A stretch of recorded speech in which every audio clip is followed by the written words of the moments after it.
પછી બ્રહ્માજીએ જે છે એ સમગ્ર જગતની અંદર બધું સંચાલન સારું ચાલે એના માટે એક રાજાની જરૂર હોય, અને રાજાને સમગ્ર સૃષ્ટિ જે છે, પૃથ્વીનું સંચાલન જે છે, એ પૃથ્વીનું સંચાલન એક રાજા ઉત્પન્ન કરી અને એને આખું એને ચલાવવા માટે આપવું.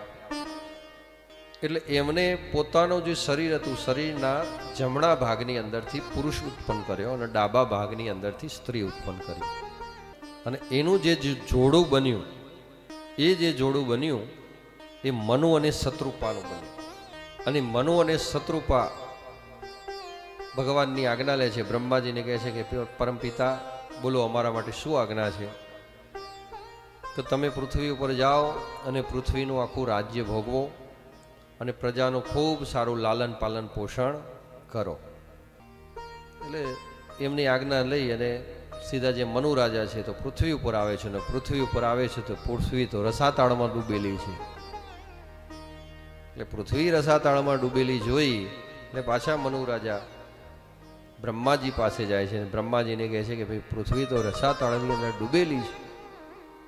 તો બ્રહ્માજી કહે કે હે ભગવાન, આ પૃથ્વીને પાછું કોણ રસાતાળમાં લઈ ગયું અને કઈ રીતે હું બહાર કાઢીશ?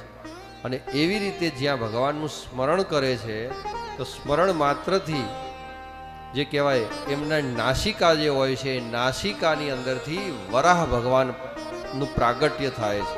બોલો વરાહ ભગવાન કી જય. ને વરાહ ભગવાન જે છે, જે અહીંયા સ્વરૂપ બધા 10 અવતારના સ્વરૂપ ભગવાનના જે છે આપણે મૂકેલા છે. બીજા નંબરનું સ્વરૂપ તમે જોશો એટલે વરાહ ભગવાન તમને દેખાશે. એ પૃથ્વી જે છે એ પૃથ્વીને રસાતાળમાંથી બહાર લાવે છે, અને રસાતાળમાંથી એટલું ભવ્ય અને વિરાટ સ્વરૂપ જે છે એ વરાહ ભગવાન ધારણ કરે છે. અને સમગ્ર આખી પૃથ્વી તમે જોઈ રહ્યા છો, એને પોતાના 2 દાંત ઉપર જે છે એ લઈ અને એમ બહાર આવતા હોય છે. ને ત્યાં હિણાક્ષ નામનો એક અસુર આવે, અને હિણાક્ષ નામનો જે અસુર છે એ ભગવાન સાથે યુદ્ધ કરવા લાગે.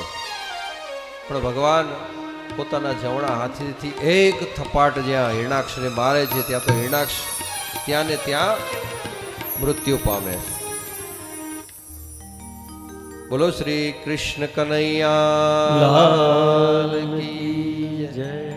પછી વરાહ ભગવાન જળમાંથી પૃથ્વી જે છે એને બાળ કાઢી અને જળ ઉપર પ્રસ્થાપિત કરી દે છે.